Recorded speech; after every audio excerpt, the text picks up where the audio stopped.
ये जो हमारा नेक्स्ट पार्ट है या जो नेक्स्ट टॉपिक है कि हम ये क्यों नहीं कर पाए, हम उसके इकोनॉमिक एस्पेक्ट को, या जो ग्लोबलाइजेशन से कई ऐसे मुल्क हैं जिन्होंने ग्लोबलाइजेशन एरा, या आप कहें कि उन्होंने अपने आप को ओपन इकोनॉमी करके बहुत बेहतर बना लिया। आप सिंगापुर को देख सकते हो, आप हांगकांग को देख सकते हो, ताइवान को देख सकते हो, उन्होंने ग्लोबलाइजेशन का जितना फायदा, कोरिया, साउथ कोरिया, आप ईस्ट में you can look towards west also, that with increasing globalisation how the countries have benefited from it. But the issue is that we as the people of India, we are not unable, we were unable to cope up with that, और हम कहीं ना कहीं honestly, and this is my observation, your observation can definitely be different out of that. मुझे ऐसा लगता है हम कहीं भटक गए। कहाँ भटक गए? वो यहाँ भटक गए। बोले सर अब आप कल्चर पे लेक्चर दोगे? नहीं, हम सिर्फ ये देखेंगे कि इस ग्लोबलाइजेशन का हमारे कल्चर पे, अब सवाल ये है कि हमारा कल्चर क्या है? हमारा कल्चर है diversity. If someone asks you what is the culture of India, India has only one culture, that is diversity. You can't say that, okay, these set of things is Indian culture. क्या थोड़ी सी commonalities हैं, common चीजें हैं, लेकिन बावजूद उसके diversity is the most important character of Indian culture. Now, globalization has both positive and impacts, from the environmental challenges, from climatic influence to cyber crime. तो सब चीज हो रही है ना। ग्लोबलाइजेशन की वजह से इंडस्ट्रियलाइजेशन तेजी से हुआ। इंडस्ट्रियलाइजेशन की वजह से क्या हुआ? हमारा जो क्लाइमेट है वो इफेक्ट करने लगा, स्मॉग आने लगा, वाटर पोल्यूशन होने लगा, वाटर डिग्रेड होने लगा, वाटर टेबल जो है वो गिरने लगा। वी आर अगर हमने इस चीज को कंट्रोल नहीं किया तो आने वाले 20 साल में हम बहुत सीवियर वाटर क्राइसिस देखने वाले हैं अपने यहाँ के बड़े शहरों में, जहां से ये ग्लोबलाइजेशन, बेसिकली जो हब ऑफ ग्लोबलाइजेशन है वहां पे अब साइबर क्राइम भी हो रहा है। एंड क्योंकि जो ग्लोबलाइजेशन का इम्पैक्ट है, पॉजिटिव इम्पैक्ट ठीक है सर, ग्रोथ रेट है, जॉब भी बढ़ने लगा है, लेकिन जॉब किसका बढ़ रहा है? जो स्किल्ड है उसका जॉब बढ़ रहा है, जिसके पास सेट ऑफ स्किल्स है, चाहे वो मैनेजरियल हो, चाहे वो इंजीनियर्स हो। And you can see this is was the impact of globalisation की एक वक्त में हिंदुस्तान में, और अभी भी है। I am not saying that MBA और BTech is something which can be made fun of. No sir, no education can be made fun of. हर किसी का अपना इंपॉर्टेंस है, हर मतलब वो सोशल मीडिया पे बनते रहते हैं memes about engineers and MBAs। उसकी वजह वो लोग नहीं है जिन्होंने उस पढ़ाई को किया, उसकी वजह वो सिस्टम है जिसने अलाउ किया कि इंजीनियरिंग और management colleges are like growing everywhere. I know, मतलब I am from Bhopal, and Bhopal में ही शायद कुछ 100, मतलब भोपाल मीन्स भोपाल शहर और उसके 20 किलोमीटर का रेडियस अगर आप ले लो तो कुछ 100-150 कॉलेजेस हैं, MBA BTech BE। एंड अब जॉब नहीं मिल रहा है क्योंकि ग्लोबलाइजेशन का वो और उसकी वजह क्या हुई? There was a report by NITI Aayog, I think last year, और उसमें उन्होंने कहा कि 48% of the engineers and on almost 55% of the MBAs who are coming out of and taking pool of all the engineering and the management graduates and the postgraduates, they are not fit for job, they are not fit for market. I am not saying this, Niti Aayog is saying this. ये ill effects हैं globalisation के, ये ill effects हैं। क्योंकि सबको क्या लगा, okay BTech MBA job multinational, और our professor told us when in a masters कि तुम अपने लिए जब not in masters, जब campus placement, obviously I was not the one who was interested in those campus placement, but there was a common orientation, और उन्होंने बड़ी अच्छी चीज कही थी कि जब अपने लिए जॉब सोचो तो कभी ये मत सोचना कि on day one you will get a big cabin with a big table and a big chair behind that. No, the market there इतने लोग हैं कि आपको जूते घिसने पड़ेंगे, मतलब बिल्कुल साफ जबान में। But the overall outcome of this, and specially because I was talking about this only, the education is, ये जो एक डिवाइड क्रिएट हुआ the haves and the have nots. अभी आप देख लीजिए, प्राइवेट एजुकेशन की बात कर लीजिए या आप पेड स्टडी मटेरियल की बात कर लीजिए, और इसमें और एक चीज ऐड कर लीजिए अब after COVID, and that is online classes.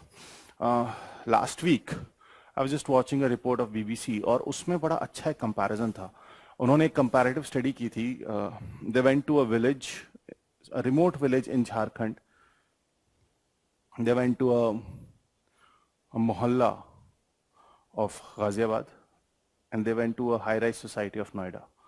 And in these three places, उन्होंने, I don't know अगर आप में से किसी ने देखा हो, और इन तीनों जगहों पे उन्होंने कंपैरिजन किया था सेम एज ग्रुप के बच्चों का, कि उनके कोविड का या इस ऑनलाइन स्टडी का इम्पैक्ट क्या रहा उनके ऊपर, and the difference was clearly visible. वो बच्ची जो, three girls, girls, they may be in class 4th 5th, तो जो बच्ची उस गांव में थी वो शायद पढ़ना भूल गई थी। बेसिकली प्रॉब्लम ये हुआ उसके साथ। क्यों? Haves and have nots.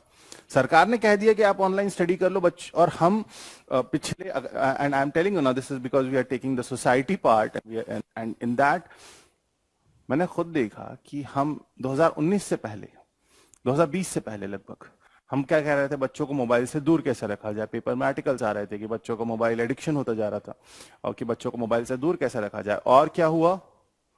अब हमने उन्हीं बच्चों को जो है ऑनलाइन स्टडी में लगा दिया। ठीक है, चलिए, हमारे पास रिसोर्सेज था, लेकिन क्या वो रिसोर्सेज सबके पास इवनली डिस्ट्रीब्यूटेड है? I am not talking about this field. Sir आप भी तो ऑनलाइन पढ़ा रहे हो, हाँ, but we are not giving compulsory education. What we are doing is a matter of choice. But think of a primary level. उस गांव, मतलब there were stories.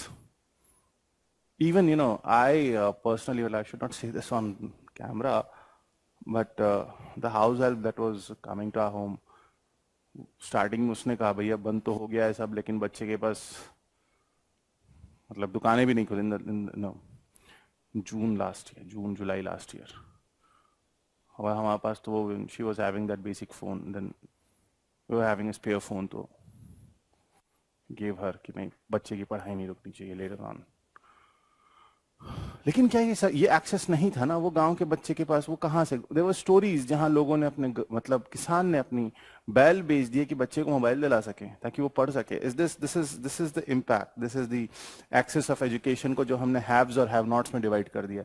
And if you can find that, you can see that report on BBC, YouTube पे मिल जाएगा, देखिएगा, क्योंकि अगर आप society को समझना चाहते हैं, बड़ा अच्छा कंपैरिजन था। फिर वो तो वो तो गांव की बच्ची तो जो है वो पढ़ना ऑलमोस्ट भूल चुकी थी, लिखना तो, और जो वो मोहल्ले की जो वो होती है एक middle class, low middle class family से वो बच्ची थी, और वो उसको लिखने में दिक्कत आने लगी, वो ड्राइंग्स को भूल चुकी थी, वो मतलब, at the same time when that वो high rise societies of Noida, वहां का कंपैरिजन दिखा, then that girl, because she was having resources, because her parents were educated, and because she was having access to high speed internet 24/7, क्या हुआ? She not only was attending her own classes, apart from that वो parents ने बोला दिन भर क्या करोगे, लो एक और। तो she was, I don't know whether she was doing something in Spanish or French language भी सिखा रहे थे। ये डिवाइड है, ये डिवाइड क्यों क्रिएट हुआ? ये डिवाइड क्रिएट हुआ इस वजह से, ये जो हैव्स और हैव नॉट का डिवाइड है ना, this is a big problem, and this is evidently, ये आप बोलोगे सर हैव्स और हैव नॉट्स अगर हायर एजुकेशन पे है तो वहां भी मतलब गलत तो है, बट ओवरऑल ठीक है। वहां जैसे जैसे आप हायर एजुकेशन पे जाते जाते हो, आप आगे बढ़ते जाते हो, कॉम्पिटिटिव एग्जाम्स की बात करते हो, then that's a matter of choice. But doing something at primary level, sorry, this is not acceptable. We should have actually arranged, as not as a just as the government, as a society, it's our responsibility कि हम जितना इस gap को fill कर सकें, especially when the question is of this access to education. आप लोग DMVM बन जाओगे, you will do in the first thing always इसकी बात करना, क्योंकि यहाँ से अगर सही चीजें होना शुरू हो गई, education, primary education, I am telling you, middle class तक और गाँव के खास तौर पे बहुत खराब हालात हैं एजुकेशन के। अर्बनाइजेशन, अब ये तो खैर हमने इसके बारे में last rural to urban migration की जो हमने लास्ट सेशन में बात की थी, so we have talked about them a lot, and yes, this thing, pizzas, burger, Chinese, western foods are popular. यही तो प्रॉब्लम आ गई हमसे। जब हमसे कहा वेस्टर्नाइजेशन तो हमने पहले तो दूर से देखा तो हमें कुछ समझ में नहीं आया। या अगर मैं एक कंपैरिजन दूं, 1950s के बाद, especially after the Charter Act of 1853 and the Woods Dispatch of 1854, education में बहुत सिग्निफिकेंट चेंजेस आए। यूनिवर्सिटीज ओपन अप हुई, दिल्ली, बॉम्बे, मद्रास, कलकत्ता, दिल्ली यूनिवर्सिटी बाद में। और इन यूनिवर्सिटीज के ओपन अप होने के बाद हमने देखा it took 30 years for the people of India to awaken themselves politically, क्योंकि 30 साल लगे समझने में वेस्ट को। और वो क्या समझ रहे थे? वो समझ रहे थे, और आप देखोगे कि after revolt of 1857 there was a growth of the educated middle class. कोशिश अंग्रेजों में की थी लेकिन वो बैकफायर हो गया, क्योंकि उनको लगा था कि हम ये यूनिवर्सिटीज में पढ़ने लिखने वाले या यूनिवर्सिटीज में पढ़े हुए ऐसे क्लास ऑफ पॉपुलेशन को जनरेट कर लेंगे who is loyal to us, लेकिन ऐसा हुआ नहीं। एंड वही लोग, उन लोगों ने फ्रेंच रेवोल्यूशन को पढ़ा, उन्होंने फ्रेंच फिलोसोफर्स को पढ़ा, अमेरिकन फिलोसोफर्स को पढ़ा, they came to know about ideas of liberty, equality, democracy और इंपीरियलिज्म को समझा, कॉलोनियलिज्म को समझा, ड्रेन ऑफ वेल्थ को समझा। और हम देखते हैं कि 1985 के बाद से एक पॉलिटिकल रेवोल्यूशन शुरू होता है। ये वेस्ट का थॉट था।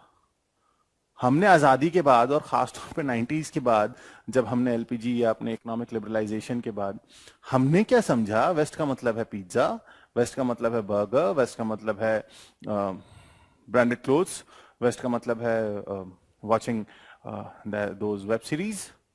नो सर, अगर हमने वेस्ट को ठीक से समझा होता तो आज हम डिपेंडेंट ऑन वेस्ट की जगह, या copying west without rationalisation, copying is okay but copying without rationalisation is lethal.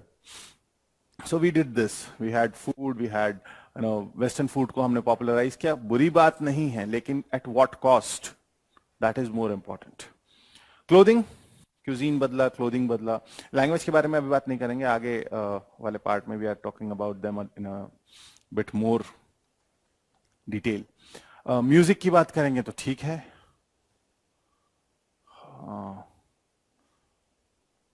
Honestly I am a person जिसको इंग्लिश म्यूजिक में कोई इंटरेस्ट नहीं है। सो आई कांट इवन, मतलब someone, and you won't believe, my supervisor in my doctorate, my supervisor was a great fan of Pink Floyd. मैंने पहली बार नाम वहीं सुना। I am not someone like that.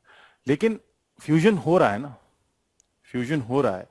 And एक और इम्पैक्ट है इसका कि सिर्फ फ्यूजन यहां से वहां नहीं जा रहा है, मतलब वहां से यहां नहीं आ रहा है, यहां से वहां भी जा रहा है। Indian classical music is also getting a world wide recognition. Now people are going outside, they are performing outside, and उसको एक दोज, आई डोंट नो, अभी तो खैर 2-3 साल से, सब 2 साल से तो खैर सभी चीजें बंद है, but they used to have concerts, they used to have tours, Indian classical musicians.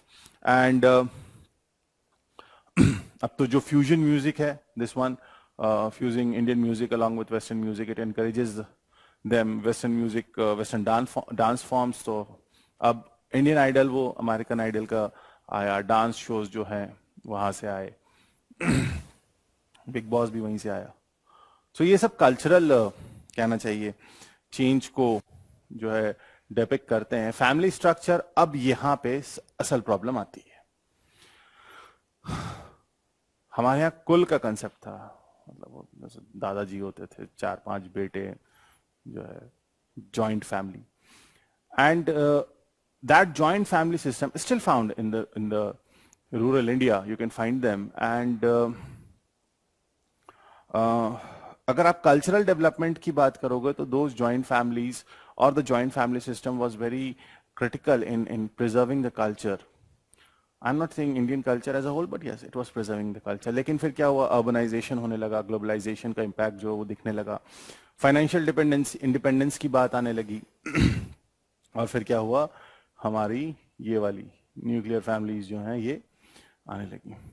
And individualism का कंसेप्ट आया, you can see this one, individualism का कंसेप्ट आया। एंड फैमिली, जॉब, ट्रेडिशन, मान मर्यादा, all this things were like set aside, job करना है।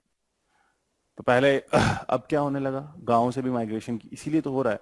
ठीक है, गांव में क्या हुआ, 4 बेटे हैं, 2 ने पढ़ाई कर ली, 2 ने आगे बढ़ के जाके शहर में जॉब कर लिया, 2 गांव में खेती कर रहे हैं। But it has actually broken that structure. अब तो वो भी नहीं करना चाह रहे हैं। That is why people, you know, because गांव में एवेन्यूज नहीं बचे ना, हर किसी को वो एक अच्छी लाइफ, एक बेहतर जिंदगी सबको जीना है, इसकी वजह से there is a increase migration, no doubt, have led to greater economic, health and emotional vulnerability of the old age individuals. अब क्या होने लगा, ये ओल्ड एज का कंसेप्ट हमारे यहाँ नहीं था, ये भी वेस्ट से आया है। बिकॉज मतलब डिटैचमेंट हो गया, जॉइंट फैमिली में डिटैचमेंट नहीं होता, जॉइंट फैमिली इज ऑलवेज, अब I can't say much on this because I myself am living in kind of nuclear family, but this has change that, and but that does not mean, देखो जब modernisation की बात करते हैं ना हम ये सारी बातें जो हैं इसको और आप लार्जर एम्बिट में क्लब कर लोगे तो this is a part of modernisation. जब आप मॉडर्नाइजेशन की बात करते हो ना, उसका मतलब होता है कि changing with change, you know, changing our life with changing technology without without uprooting yourself culturally. I'll repeat again. What is modernization? Modernization is the process, or it's the phenomena where we as an individual we are changing with changing technology, changing trends without compromising or uprooting ourselves culturally, without any cultural तो joint family system बुरा नहीं है, I am sorry, nuclear family system बुरा नहीं है। बुरा क्या है, जब आप उस न्यूक्लियर फैमिली में, because that's a part of modernisation, nuclear family traditionally Hindustan का कंसेप्ट नहीं था, लेकिन as a part of modernisation we have opted that, it's okay, but that does not mean that we can become culturally corrupt, yes, or culturally rotten. और ये old age homes जो है ना, मतलब children, parents becoming burden for their own children, this is a culturally, this is a symbol of a culturally rotten society, we are and we are turning towards that. पहले nuclear family सिर्फ सरकारी कर्मचारियों की होती थी, हाँ, और वो भी छुट्टियों में, मतलब my father also belong to that category, तो 10 months जॉब, हमारे टाइम पे 2-3 महीने की छुट्टी होती थी, नॉट लाइक अभी 45 days का वेकेशन होता है, समर वेकेशन। हम जब हम स्कूल में थे तो 3 महीने की छुट्टी लगभग लग जाती थी, और आप 15 दिन लेट भी आओगे तो कोई कुछ नहीं कहता था स्कूल में। सो 10 महीने, 9 महीने we use to be at जहाँ फादर का जॉब था, और फिर वो ग्रैंड पेरेंट्स के पास जाना है, मतलब इट वॉज लाइक 1 महीना नानी क्या रहना है, 1 महीना दादी क्या रहना है, all those things use to happen. अब वो चीज खत्म हो रही है, क्यों? एंड इवन ऑफिस, सरकार के जो सरकारी कर्मचारी थे या जो सरकारी दफ्तर थे वो भी इसी हिसाब से चलते थे कि गर्मी की छुट्टियां हैं तो father used to drop us for like, and he also used to stay, फिर वापस जाते थे अपना जॉब, फिर वो छुट्टी लेके आते थे, लेने आते थे। तो ये एक सोशल सिस्टम था, ये एक फैमिली स्ट्रक्चर था, और इस सिस्टम ने हमें कल्चरली करप्ट होने से रोका हुआ था। लेकिन अब क्या हो गया, पिताजी हम कहाँ गाँव आएंगे, हम कहाँ एडजस्ट कर पाएंगे। I really, matlab, whenever I'm getting a chance, I'm not praising myself, but whenever I'm getting a chance, I love to go that side, and I want that my son, or you know, the coming generation should not be untouched or should not be unknown with those flavors of life. दिखाना जरूरी है, क्योंकि आप अगर नहीं, तो हमने ये नहीं किया तो हम कल्चरली करप्ट है। मॉडर्न होगा इसका मतलब ये नहीं कि आप कल्चरली करप्ट हो जाओ, तो ये होने लगा है। दूसरा खतरनाक इंपैक्ट इंडिविजुअलिज्म हो गया ना। अनफॉर्चुनेटली जो फेमिनिज्म को हमने हिंदुस्तान में बहुत गलत तरीके से लिया, I am not against women equality, no sir, it's a matter of chance that someone is a man और अ वुमेन, मतलब दे हैव इक्वल चांस, किसी का इसमें कोई हाथ नहीं होता, हक बराबर है, बिल्कुल बराबर है, समाज के अंदर भी बराबर हैं। एंड लेकिन प्रॉब्लम क्या हुई कि इंडिया में कई ऐसे group of liberals ultra liberalism की तरफ चले गए और वो इंडिविजुअलिज्म को या वुमेन एम्पावरमेंट को या women what to call equality को प्रेफरेंस मांगने लगे। And I am personally I am not good with that. This my personal opinion, आपका कुछ और हो सकता है। One of the most celebrated Punjabi laureate, Amrita Pritam, is she not an example of women empowerment? She's one. I feel she is one of the greatest example of women empowerment in the progressive world. आप उनको देखो, आप उनके if you can read her work, especially जो उन्होंने औरतों के ऊपर लिखे हैं या जो उन्होंने मुल्क के बंटवारे के ऊपर लिखे हैं, आप बिल्कुल पढ़िए उन्हें if you can. आपको दिखेगा कि what is, then you will realize what is women empowerment. Savitribai Phule was women empowerment.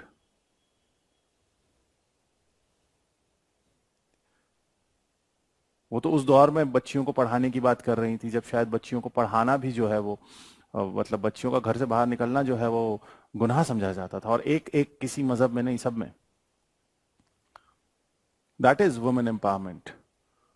Yes, a working mother is a woman empowerment, but in the name of women empowerment, the things, वो जो एक समाज को जो है ना एक shape में रहना चाहिए, वो जरूरी है। बिखरा हुआ समाज जो है वो एक ऐसी चीज है कि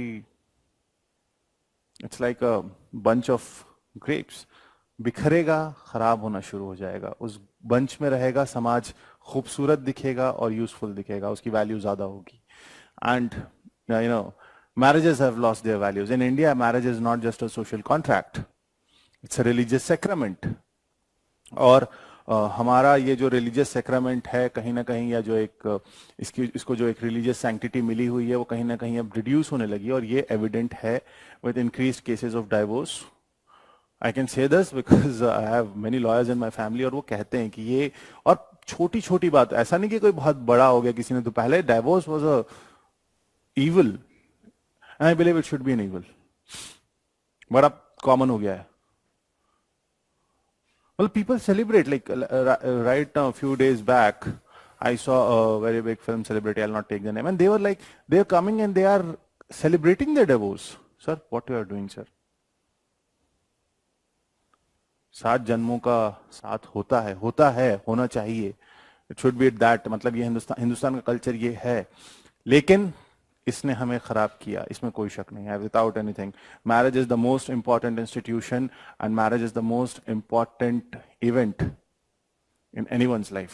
it should be celebrated, marriage should be celebrated, not the divorce. But unfortunately हम, अब आप देखोगे ना, पहले मैरिड अनमैरिड होता था, आई डोंट नो कब से, अब क्या होने लगा, married unmarried, divorced, single, and lot of the marital status, पहले मैरिड अनमैरिड होता था, अब बढ़ने लगा है। वो क्यों बढ़ रहा है? वो सोशल चेंज को रिफ्लेक्ट करता है।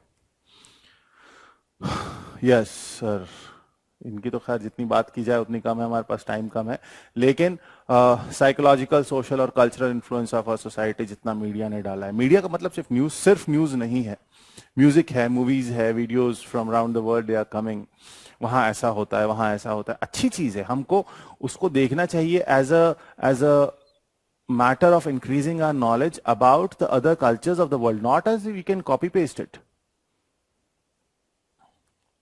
हम उसे कॉपी पेस्ट नहीं कर सकते क्योंकि हमारा सिस्टम अलग है। India is, there is no match to this country, there is no match to our country, कहीं से कहीं तक नहीं। कोई, आप किसी दुनिया में, आप जो है, आप उसको बांग्लादेश, पाकिस्तान, अफगानिस्तान, ईरान, जो इन कल्चर्स में कभी हिस्सा थे, आप मुगल एम्पायर को देखोगे, काबुल से लेके मदुरई तक था, लेकिन हम तब भी उसको अफगानिस्तान से कॉपी पेस्ट नहीं कर सकते, पाकिस्तान से कॉपी पेस्ट नहीं कर सकते, हम बिल्कुल अलग हैं। आप श्रीलंका से नहीं कर सकते, आप नेपाल से नहीं कर सकते, जो I am talking about neighbours, we can't even copy paste them. Leave China, but we can't copy paste them, we are completely different. लेकिन हुआ क्या, ये जो ईज ऑफ एक्सेस हो गया, या greater access of news, music, movies, videos from various parts of the world, एक अजीब सा ही क्लास ऑफ पीपल क्रिएट हो चुका है। और ये सारा इम्पैक्ट किसका है? ये सारा इम्पैक्ट है ग्लोबलाइजेशन का। आप चाहे मैकडोनलाइजेशन की बात करें एंड